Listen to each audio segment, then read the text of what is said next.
Hello friends, આપ સૌનું મારી યુટ્યુબ ચેનલ મેથ્સ ઝોનમાં સ્વાગત છે।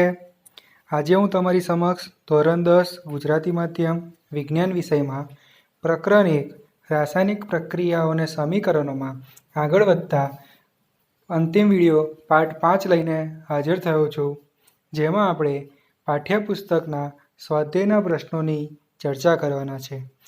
તો આપ સૌ આ વિડીયોને પૂરો જોશો અને વિડીયો જો આપણને ગમે તો વિડીયોને લાઈક, શેર તથા સબસ્ક્રાઈબ કરજો તથા બાજુના બેલ આઇકોનને દબાવજો, જેથી આપને મારા નવા વિડીયોના નોટિફિકેશન। આજે આપણે ધોરણ 10 ગુજરાતી માધ્યમ વિજ્ઞાન વિષય પ્રકરણ 1 રાસાયણિક પ્રક્રિયાઓ અને સમીકરણોમાં પાઠ્યપુસ્તકના સ્વાધ્યાયની ચર્ચા કરવાના છે,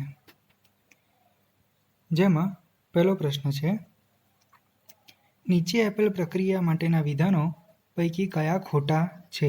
એટલે આપણે જે પ્રક્રિયા આપી છે તેમાં કયા વિધાનો ખોટા છે તે જોવાના છે। પ્રક્રિયા શું આપી છે?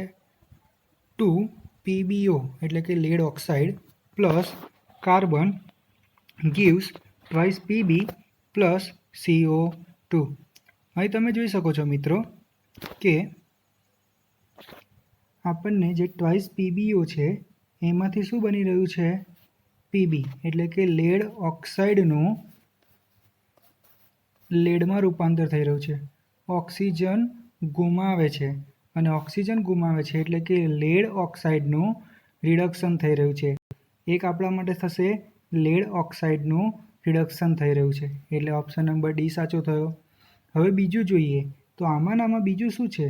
તો બીજું છે કાર્બનમાંથી આપણને CO2 મળી રહ્યો છે, એટલે કાર્બનમાં ઓક્સિજન ઉમેરાઈ રહ્યો છે અને ઓક્સિજન ઉમેરાઈ રહ્યો છે એટલે જો કાર્બન ઓક્સિજન મેળવે છે એટલે એનું ઓક્સિડેશન થાય છે, એટલે કાર્બનનું ઓક્સિડેશન થાય છે, એટલે સી પણ સાચો છે। તો મિત્રો અહીં આગળ સી અને ડી બંને સાચા છે। તમે જુઓ એ ઓપ્શન શું છે? લેડનું રિડક્શન પામે છે, તો ના, લેડ ઓક્સાઇડ રિડક્શન પામે છે એટલે સી સાચો છે, ડી સાચો છે। બીજું છે કાર્બન ડાયોક્સાઇડ ઓક્સિડેશન પામે છે, ના, કાર્બન ઓક્સિડેશન પામે છે એટલે બી ખોટો છે અને સી સાચો છે, એટલે આપણા આન્સર થશે સી અને ડી સાચા છે। બરાબર મિત્રો? આગળ એટલે આપણને શું પૂછ્યું હતું કે કયા વિકલ્પો ખોટા છે? તો એ અને બી ખોટા છે, સી અને ડી સાચા છે, તો આપણો આન્સર આવશે એ અને બી। કેમ? કારણ કે એ ખોટા છે એટલા માટે। આપણે બીજો જોઈએ। બીજો છે Fe2O3 plus twice Al gives Al2O3 plus twice Fe। તમે જોઈ શકો છો મિત્રો કે એલ્યુમિનિયમ એ Fe કરતાં સક્રિય ધાતુ છે, એટલે Fe2O3માંથી Feનું શું થશે? તો વિસ્થાપન થશે અને Al2O3 આપણને મળશે। તો જો મિત્રો અહીં આગળ એક જ વખત વિસ્થાપન થઈ રહ્યું છે, એટલે આ કેવી પ્રક્રિયા કહેવાશે? વિસ્થાપન પ્રક્રિયા છે। તો આન્સર શું આવશે? વિસ્થાપન પ્રક્રિયા। આપણને શું પૂછ્યું હતું કે આ શેનું ઉદાહરણ છે? તો આ વિસ્થાપન પ્રક્રિયાનું ઉદાહરણ છે। ત્રીજો પ્રશ્ન જોઈએ। આયનના ભૂકામાં મંદ હાઇડ્રોક્લોરિક એસિડ ઉમેરતા શું થાય છે?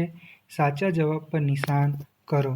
તમે જોઈ શકો છો મિત્રો અહીં આગળ કે ભાઈ આયન એટલે કે Fe એમાં મંદ હાઇડ્રોક્લોરિક એસિડ HCl ઉમેરવામાં આવ્યો છે, તો ગીવ્સ આપણને શું મળે છે?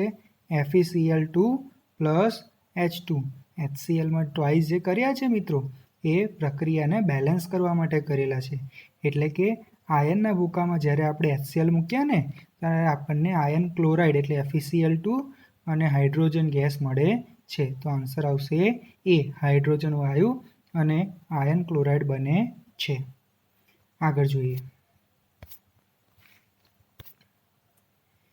શું પૂછ્યું છે? આ આઈએમપી પ્રશ્ન પણ કહી શકાય। સમતોલિત સમીકરણ શું છે? સમતોલિત સમીકરણોને શા માટે સમતોલિત કરવા જોઈએ? તો મિત્રો આપણે ભણી ગયા છે કે કોઈપણ રાસાયણિક પ્રક્રિયામાં જ્યારે આપણે રાસાયણિક સમીકરણ વડે દર્શાવીએ છીએ ત્યારે તે સમીકરણમાં જે પ્રક્રિયક અને નિપજ છે તેના બંને તરફના એક જ પ્રકારના તત્વો જે છે તેની સંખ્યા કેવી હોવી જોઈએ? સમાન હોવી જોઈએ, અને જે સંખ્યા સમાન થાય તો તે સમીકરણને સમતોલિત રાસાયણિક સમીકરણ કહેવામાં આવે છે. આ શા માટે કરવામાં આવે છે? તો તેના કારણો છે મિત્રો. પહેલું, દળ સંચયના નિયમ મુજબ કોઈપણ રાસાયણિક પ્રક્રિયામાં દળનું સર્જન થતું નથી. આપણે ભણી ગયા છીએ કે તેનું સર્જન પણ નથી થતું કે તેનો વિનાશ પણ થતો નથી. એટલે કે કોઈપણ રાસાયણિક પ્રક્રિયાની નિપજોમાં હાજર રહેલા તત્વોનું કુલ દળ એ પ્રક્રિયકોમાં હાજર રહેલા તત્વોના દળ જેટલું હોય છે. એક કારણ આ છે. આના કારણે રાસાયણિક સમીકરણને સમતોલિત કરવું જરૂરી છે. બીજું કહી શકાય કે રાસાયણિક સમીકરણને આપણે સમતોલિત કરીએ ને તો જ આપણને તેની ભૌતિક અવસ્થા એટલે કે પ્રક્રિયક અને નિપજની ભૌતિક અવસ્થાની માહિતી મળે છે કે તે જલીય છે, પ્રવાહી છે, વાયુ છે કે ઘન અવસ્થા ધરાવે છે. એવા આપણે સંકેતો પણ સમજી ગયા છે આગળ. અને ત્રીજું શું કહી શકાય? તો સમતોલિત રાસાયણિક સમીકરણ પ્રક્રિયા દરમિયાન થતો ઉષ્માનો ફેરફાર દર્શાવે છે. ઉષ્માની સંજ્ઞાને ડેલ્ટા એટલે કે ત્રિકોણ વડે આપણે દર્શાવીએ છીએ. પ્રક્રિયા ઉષ્માક્ષેપક છે કે ઉષ્મા શોષક છે તે પણ કોના પરથી આપણને ખબર પડે છે? તો રાસાયણિક સમીકરણને સમતોલિત કરીએ ને તો જ આપણને ખબર પડે છે. તો આ કારણોસર આપણે રાસાયણિક સમીકરણને સમતોલિત કરવું જરૂરી છે. આગળ પ્રશ્ન જોઈએ. નીચેના વિધાનને રાસાયણિક સમીકરણમાં રૂપાંતરિત કરો, ત્યારબાદ તેને સમતોલિત કરો. તો પહેલાં આપણે જોઈ લઈએ કે આપણને શું કીધું છે? હાઇડ્રોજન વાયુ એટલે H2 બરાબર વત્તા નાઇટ્રોજન એટલે N2 બરાબર ને મિત્રો? સંયોજાઈને શું બનાવે છે? NH3. તો આપણે એમોનિયા એટલે કે NH3 બનાવે છે. આપણે તેને સમતોલિત કરવું છે. તો જો મિત્રો અહીં આગળ નાઇટ્રોજન 1 છે પણ અહીં નાઇટ્રોજન 2 છે. જે પ્રક્રિયકમાંનો નાઇટ્રોજન છે ક્યારેય સિંગલ હોઈ શકે નહીં. એ અણુ છે એટલે N2 હોય બરાબર મિત્રો? તમને ખબર જ છે. તો એ 1 છે જમણી બાજુ અને ડાબી બાજુ 2 છે એટલે એને મારે અહીં 2 આપવા પડશે કારણ કે આ તો બોક્સ હશે એને અંદર તો હું કોઈ ફેરફાર નહીં કરી શકું. તો જો ટ્વાઇસ આપીએ ને તો નાઇટ્રોજન બેલેન્સ થઈ ગયા. પણ હાઇડ્રોજનની વાત કરીએ તો 2 × 3 હાઇડ્રોજન જમણી બાજુ 6 થયા પણ ડાબી બાજુ ફક્ત 2 છે એટલે મારે એને 3 મૂકવા પડશે. એટલે જો મિત્રો સમીકરણ બને છે 3H2 gas plus N2 gas gives twice NH3 gas. સમજમાં આવે છે મિત્રો? સરસ. તમે પણ પ્રયત્ન કરજો. આપણે આગળ વધીએ. હાઇડ્રોજન સલ્ફાઇડ વાયુ હવામાં સળગીને પાણી અને સલ્ફર ડાયોક્સાઇડ આપે છે. હાઇડ્રોજન સલ્ફાઇડ એટલે H2S હવામાં સળગે છે એટલે હવામાં કોણ હોય? તો ઓક્સિજનની હાજરીમાં જ દહન પામે ને? શું આપે છે? તો પાણી એટલે H2O આપે છે અને સલ્ફર ડાયોક્સાઇડ એટલે SO2 આપી રહ્યો છે. ચલો હવે વાત કરીએ તો પહેલાં સલ્ફરની વાત કરી લઈએ. તો અહીં સલ્ફર 1 છે, અહીં સલ્ફર 1 છે, હાઇડ્રોજન 2 છે, હાઇડ્રોજન 2 છે. ઓક્સિજનની વાત કરીએ તો પ્રક્રિયકમાં ઓક્સિજન 2 છે પણ જ્યારે આપણી પાસે નિપજમાં જોઈએ તો અહીં 2 ને 1 3 છે. તો એ ચાલશે ખરા મિત્રો? ના, નહીં ચાલે બરાબર ને? તો એને 3 કરવા હોય તો હું ક્યાં કરું? જો અહીં આગળ હું 2 મૂકું તો 4 થઈ ગયા બરાબર? તો અહીં આગળ 2 મૂકું તો 2 × 2 4 થયા. પણ મિત્રો તમે જુઓ તો અહીં આગળ આ રીતે કરવાથી હાઇડ્રોજન 2 × 4 થયા. તો અહીં મારે હાઇડ્રોજનમાં 2 × 4 મૂકવા પડ્યા. તો હાઇડ્રોજન બેલેન્સ થયા. તમે ઓક્સિજન જોઈ શકો છો પણ હવે સલ્ફર બેલેન્સ થતા નથી કારણ કે પ્રક્રિયકમાં સલ્ફર રહ્યા 2 અને અહીં નિપજમાં સલ્ફર રહ્યો 1 એટલે અહીં સલ્ફરને કરવા પડ્યા મારે 2. જ્યારે સલ્ફરને ત્યાં 2 કરીએ છીએ ને તો જુઓ હવે સલ્ફરને પહેલાં ગણી લઈએ તો 2 સલ્ફર પ્રક્રિયકમાં અને 2 સલ્ફર નિપજમાં. 2 × 4 હાઇડ્રોજન પ્રક્રિયકમાં, 2 × 4 હાઇડ્રોજન નિપજમાં. પણ હવે ઓક્સિજન જોઈએ તો 2 × 2 ઓક્સિજન અને 2 × 4 એટલે ટોટલ 6 ઓક્સિજન થયા.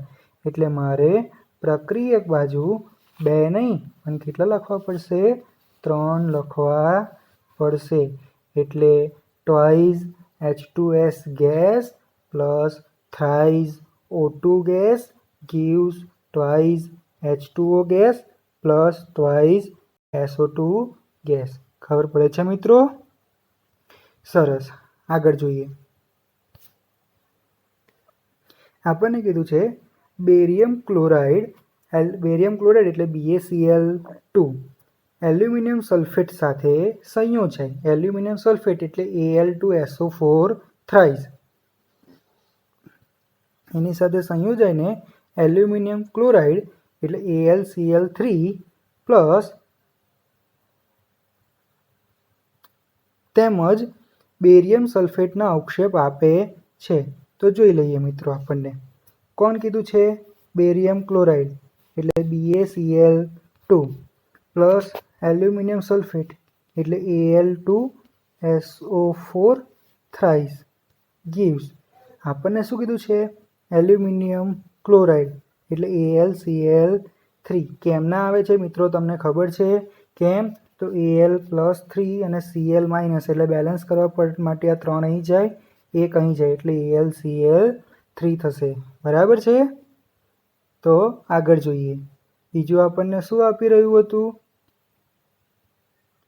પ્લસ બેરિયમ સલ્ફેટ એટલે BaSO4 આપતું હતું હવે જોઈએ તો બેરિયમ 1 પ્રક્રિયકમાં અને નિપજમાં 1 ચલો બેલેન્સ છે ક્લોરીનની વાત કરીએ તો ક્લોરીન 2 પરંતુ નિપજમાં છે ક્લોરીન 3 ચાલશે મિત્રો ના બરાબર તો એને જ પહેલાં બેલેન્સ કરી દઈએ તો એને બેલેન્સ કરવા માટે અહીં બાજુ આપણે મૂકવા પડશે 3 અને અહીં બાજુ આપણે મૂકી દઈએ 2 કેમ તો 3 દુ 6 લસા બને ને તો હવે જો Ba3 થઈ ગયા તો Ba3 કરવા માટે મારે BaSO4માં 3 મૂકવા પડે તો ધીમે ધીમે કરવા જઈએ ચલો Ba થઈ ગયા 3 Cl 3 દુ 6 પ્રક્રિયકમાં 6 અને નિપજમાં પણ 3 દુ 6 એટલે Ba બેરિયમ અને ક્લોરીન થઈ ગયા છે ઓક્સિજનની Alની વાત કરીએ તો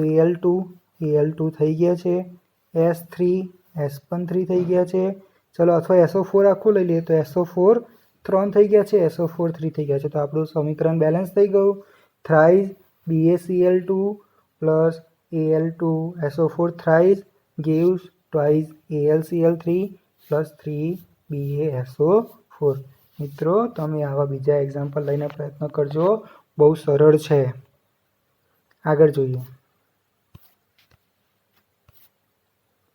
શું કીધું છે પોટેશિયમ ધાતુ પાણી સાથે પ્રક્રિયા કરી પોટેશિયમ હાઇડ્રોક્સાઇડ અને હાઇડ્રોજન વાયુ આપે છે મિત્રો હું અહીંયા આગળ સીધો જવાબ બતાવી દઉં છું આપ જાતે પ્રયત્ન કરજો આપણને સમજ પડી જશે શું છે twice K plus twice H2O gives twice KOH plus H2 જે KOH છે ને એ પોટેશિયમ હાઇડ્રોક્સાઇડ છે બરાબર આગળ જોઈએ પ્રશ્ન number 6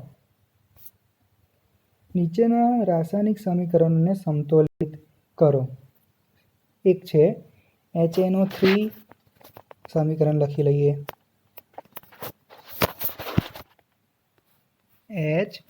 HNO3 plus CaOH twice gives CaNO3 twice plus H2O ચલો મિત્રો વાત કરીએ આપણે કાં તો હવે પહેલાં હાઇડ્રોજનની વાત કરીએ તો હાઇડ્રોજન કેટલા છે 1 અને 2 એટલે 3 હાઇડ્રોજન છે અને આ બાજુ હાઇડ્રોજન કેટલા છે તો ફક્ત 2 હાઇડ્રોજન છે એવું ચાલશે ખરું મિત્રો ના બરાબર એટલે આપણે એક કામ કરીએ હાઇડ્રોજનને 2 છે ને આ બાજુ 2 છે તો આ બાજુ 2 આપી દઈએ પ્રક્રિયકમાં તો 2 હાઇડ્રોજન પ્લસ 2 હાઇડ્રોજન એટલે 4 હાઇડ્રોજન થયા તો અહીંયા આગળ પણ ટ્વાઇસ H2O કરી દઈએ તો 4 હાઇડ્રોજન થઈ ગયા હાઇડ્રોજનનું કામ પૂરું થઈ ગયું મિત્રો હવે નાઇટ્રોજનની વાત કરીએ તો નાઇટ્રોજન કેટલા થયા? આ NO3ની વાત કરી લઈએ.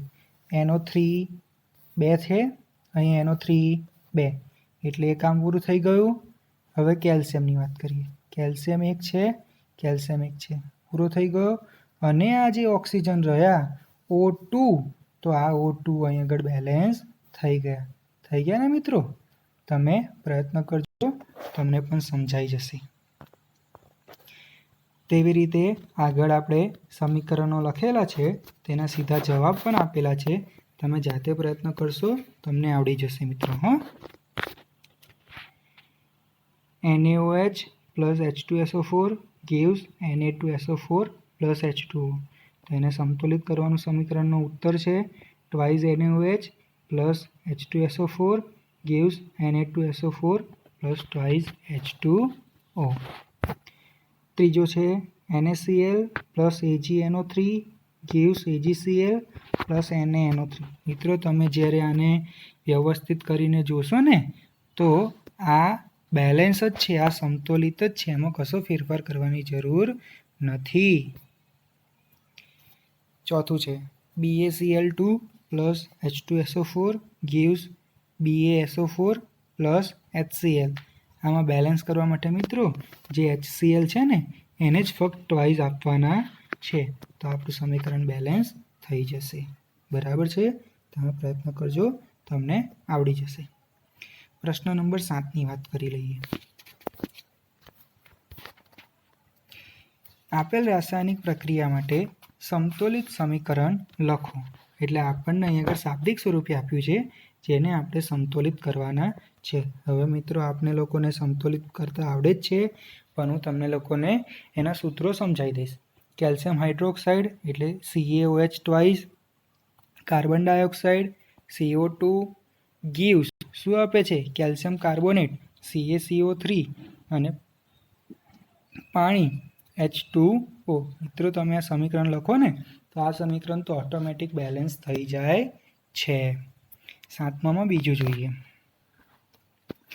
ઝિંક એટલે કે Zn, silver nitrate AgNO3, zinc nitrate ZnNO3 twice અને સિલ્વર Ag.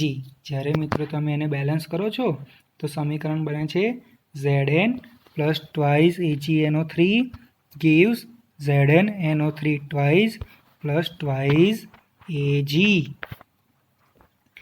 થર્ડ છે એલ્યુમિનિયમ એટલે કે Al, copper chloride CuCl2, aluminium chloride AlCl3 અને કોપર Cu. તમારી સામે એને બેલેન્સ કરેલું જવાબ આપેલો છે, તમે પોતે જાતે પ્રયત્ન કરજો. Twice Al plus thrice CuCl2 gives twice AlCl3 plus thrice Cu. બરાબર મિત્રો? ચોથો પ્રશ્ન જોઈએ. બેરિયમ ક્લોરાઇડ એટલે BaCl2 plus potassium sulphate K2SO4 gives barium sulphate BaSO4 અને પોટેશિયમ ક્લોરાઇડ એટલે KCl. બેલેન્સ કરવા માટે ફક્ત આપણે KClને આગળ 2 મૂકવા પડશે. બરાબર મિત્રો? હવે આપણે નવો પ્રશ્ન જોઈએ. પ્રશ્ન નંબર 8. શું કીધું છે? નીચેના માટે સમતોલિત રાસાયણિક સમીકરણ લખો અને તે દરેક કિસ્સામાં પ્રક્રિયાનો પ્રકાર ઓળખો. Potassium bromide plus potassium iodide એટલે કે potassium bromide KBr, potassium bromide KBr, barium iodide BaI2 gives potassium iodide Ki અને બેરિયમ બ્રોમાઇડ એટલે BaBr2. તમારી સામે બેલેન્સ કરેલી પ્રક્રિયા છે અને તમે જોઈ શકો છો કે જે KBr છે એમાંથી Br છૂટો પડી BaBr2 થયો છે અને BaI છે એમાંથી I K સાથે જોડાઈને Ki બને છે.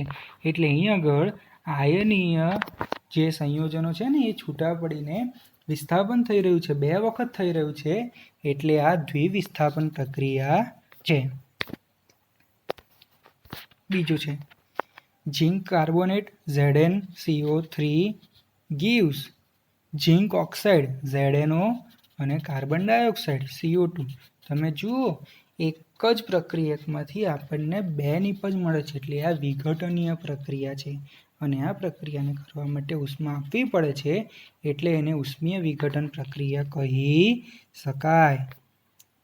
ત્રીજો છે હાઇડ્રોજન પ્લસ ક્લોરીન એટલે H2 + Cl2 gives શું બને છે? હાઇડ્રોજન ક્લોરાઇડ HCl બેલેન્સ કરવા માટે ટ્વાઇસ HCl. તો 2 પ્રક્રિયકો વચ્ચે પ્રક્રિયા થઈ નિપજમાં એક જ તત્વ મળે છે, એટલે આ સંયોગીકરણ પ્રક્રિયા છે. આપણે રાસાયણિક પ્રક્રિયાના સમીકરણો વિશે શીખી ગયા છે. અને ચોથી પ્રક્રિયા જોઈએ.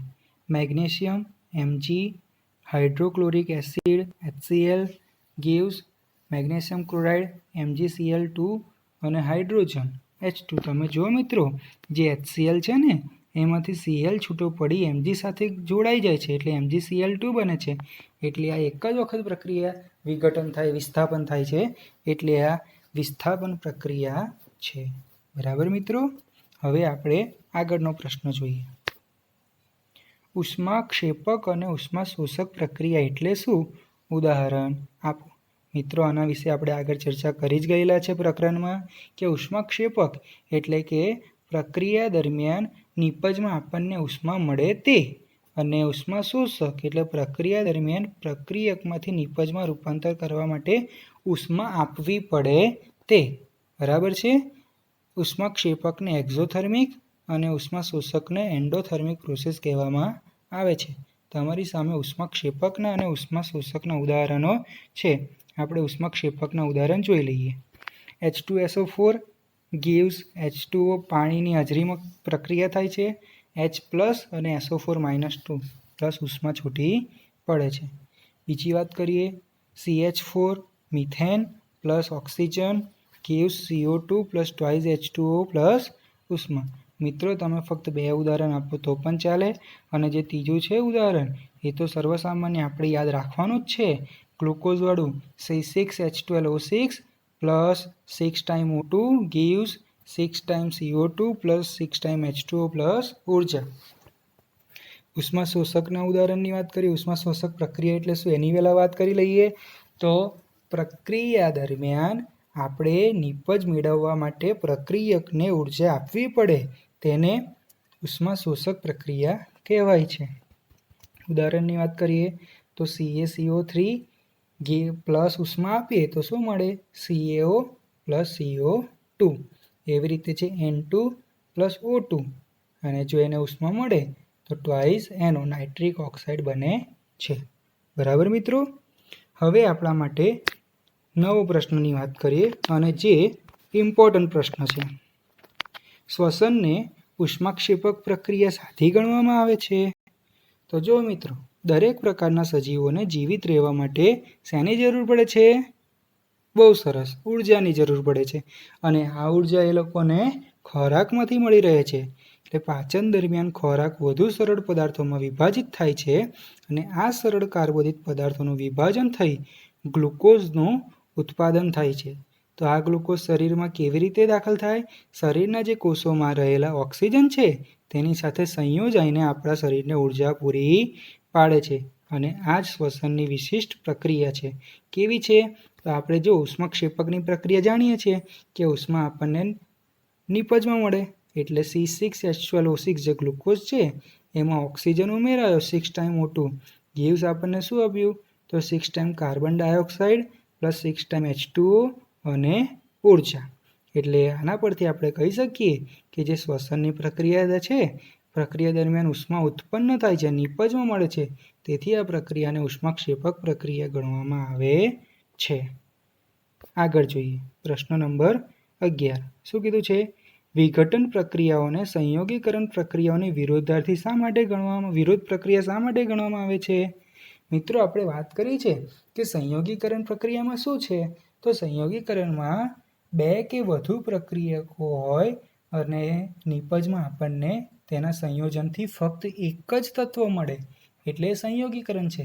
પણ વિઘટનમાં શું હતું?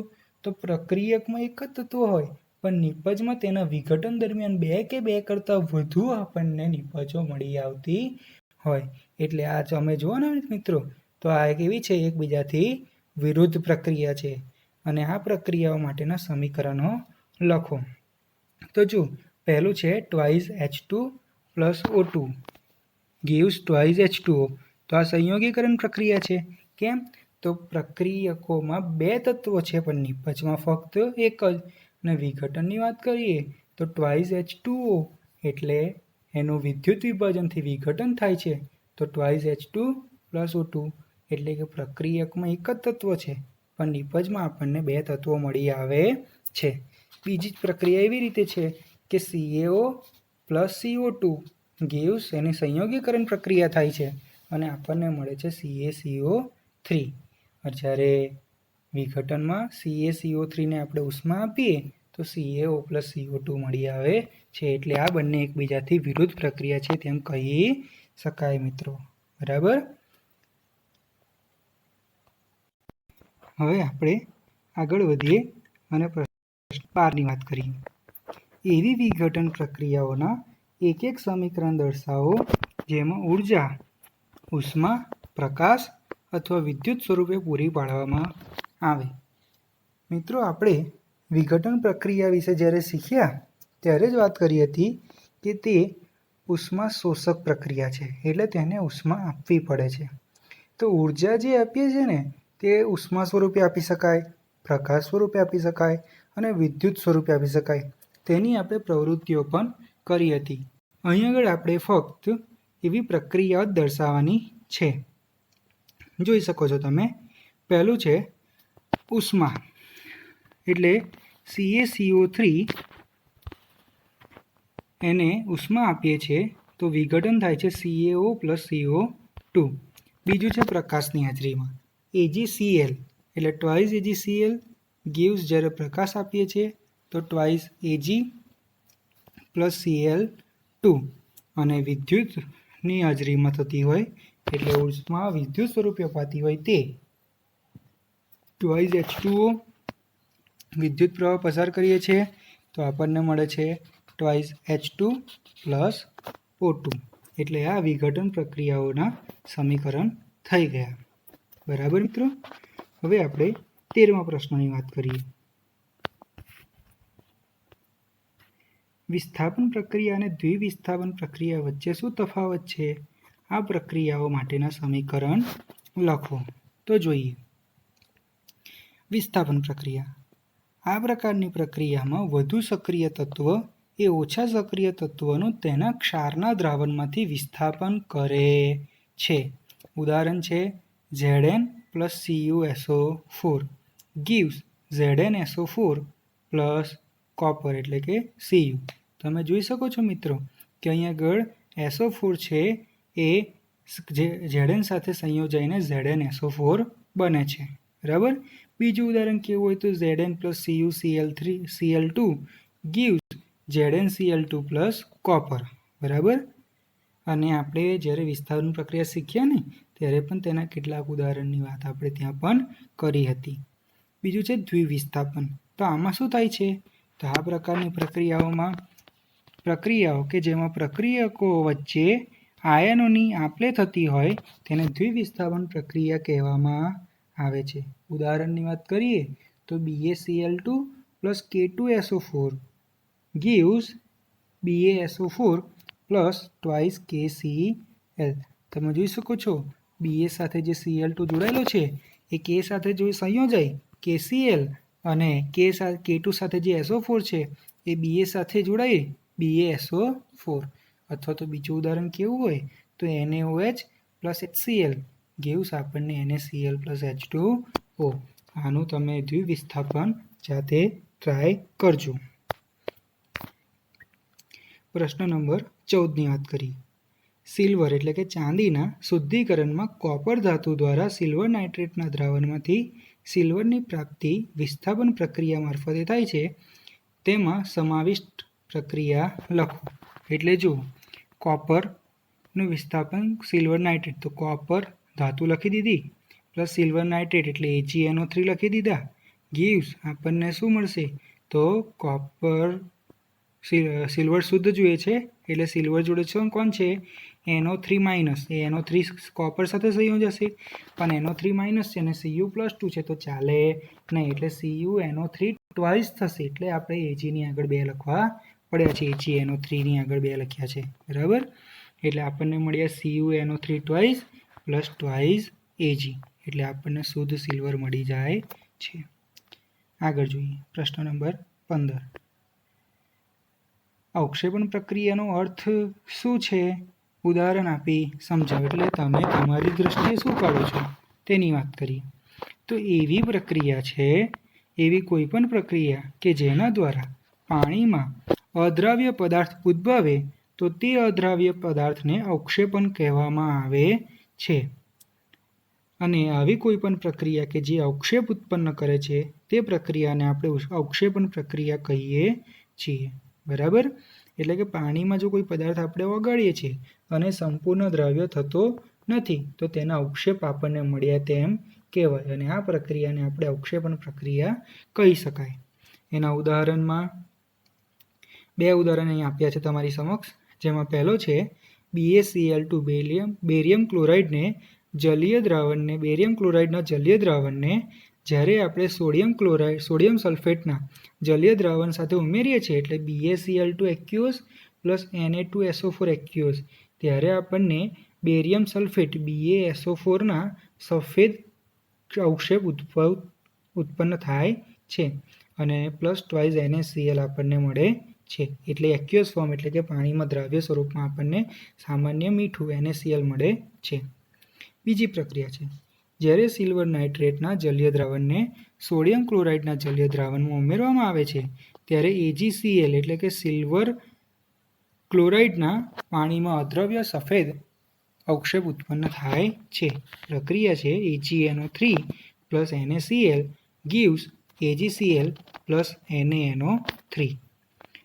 પછીનો પ્રશ્ન છે, આપણને કીધું છે કે ઓક્સિજનનું ઉમેરાવું અથવા દૂર થવું તેના આધારે નીચેના પદોને દરેકના 2 ઉદાહરણ સહિત સમજાવો. જેમાં પહેલું છે ઓક્સિડેશન અને બીજું છે રિડક્શન. મિત્રો તમને ખબર છે ઓક્સિજનનું ઉમેરાવું એટલે ઓક્સિડેશન અને દૂર થવું એટલે રિડક્શન.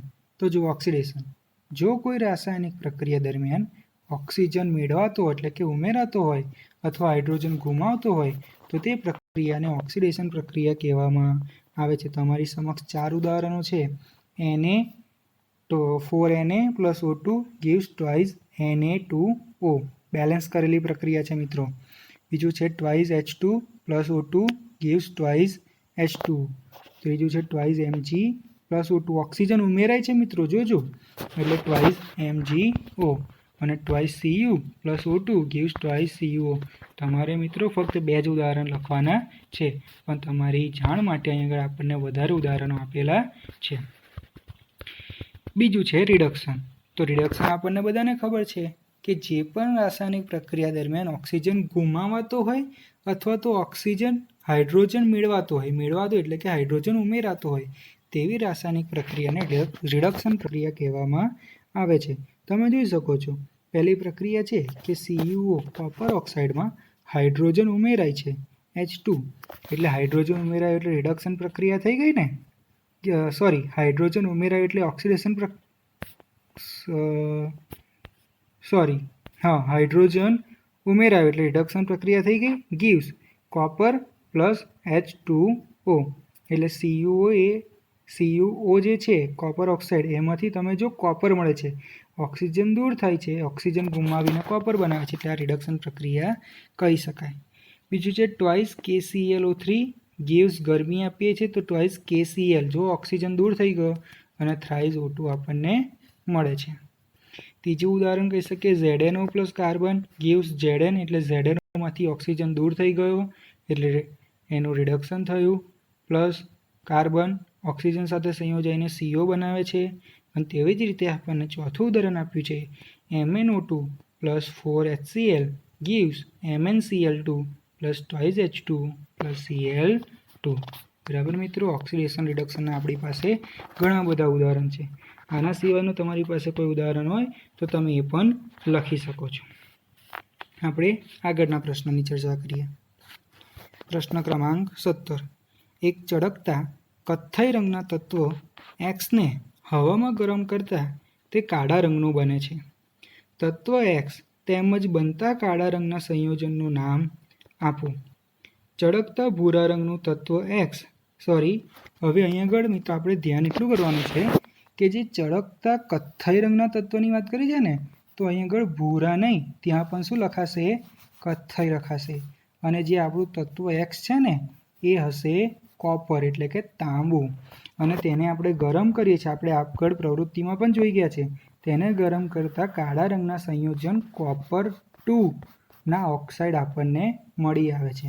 તમે જોઈ શકો છો કે ટ્વાઇસ કોપર પ્લસ O2 એટલે જે આપણું એક્સ છે એ કોપર છે, એને ઓક્સિજનની હાજરીમાં ગરમ કરીએ છીએ તો ટ્વાઇસ CuO કોપર ઓક્સાઇડ મળી આવે છે, જે કેવા રંગનો થઈ જાય છે? કાળા રંગનો મળી આવે છે. આગળ, લોખંડની વસ્તુઓ પર આપણે રંગ શા માટે લગાવીએ છીએ? આ તો ખૂબ સરળ પ્રશ્ન છે મિત્રો, કે તેને ક્ષારણ થતું એટલે કાટ લાગવાથી અટકાવવા માટે, તેનું ઓક્સિડેશનની જે ગતિ છે તેને ધીમી કરવા માટે. કારણ કે રંગ લગાડવાથી તે હવામાંનો ઓક્સિજન તથા ભેજમાંના પાણી સાથે લોખંડની સપાટીનો સંપર્ક થવા દેતી નથી. પરિણામે તેને કાટ લાગવાથી શું કરી શકાય છે? તો મિત્રો તેને બચાવી શકાય છે. આગળ વાત કરીએ. તેલ તેમજ ચરબીયુક્ત ખાદ્ય પદાર્થોની સાથે નાઇટ્રોજન વાયુને ભરવામાં આવે છે. શા માટે? તો મિત્રો આપણે વાત કરેલી જ છે પ્રકરણમાં. કારણ કે જે નાઇટ્રોજન છે એ ઓક્સિજનની સરખામણીમાં નિષ્ક્રિય વાયુ છે.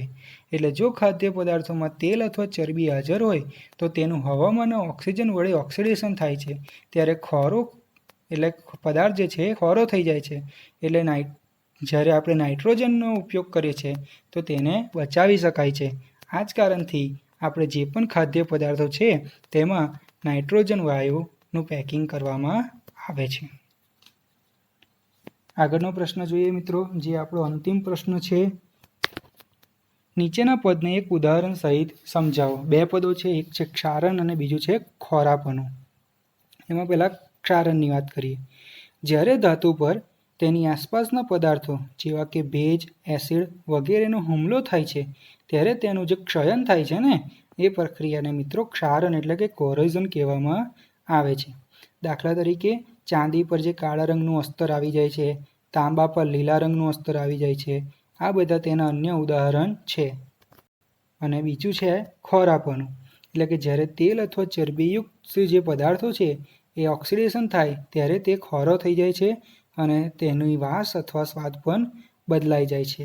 જેમ કે ચિપ્સ બનાવવા, ચિપ્સનું ઓક્સિડેશન થતું અટકાવવા માટે આપણે તેની અંદર ઓક્સિજન વાયુ નહીં પરંતુ નાઇટ્રોજન જેવા નિષ્ક્રિય વાયુનો ભરવામાં આવે છે. બરાબર મિત્રો, અહીં આપણું સ્વાધ્યાય 1 એટલે કે પ્રકરણ 1 જે છે રાસાયણિક પ્રક્રિયાઓ અને સમીકરણો, તેનું સ્વાધ્યાય પણ પૂર્ણ થાય છે. મિત્રો, તમને જો મારા આગળના કોઈ વિડીયો જોવાના બાકી હોય તો તમને તેની લિંક ડિસ્ક્રિપ્શન બોક્સમાં મળી જશે. અને જો મિત્રો આપણને આ વિડીયોમાં સમજ પડી હોય, મજા આવી હોય, ગમ્યું હોય અને હજુ નવું શીખવું હોય તો મારી આ ચેનલને સબસ્ક્રાઈબ કરજો, જેથી મારા નવા વિડીયોના નોટિફિકેશન આપણા સુધી સરળતાથી અને ઝડપથી મળી રહે.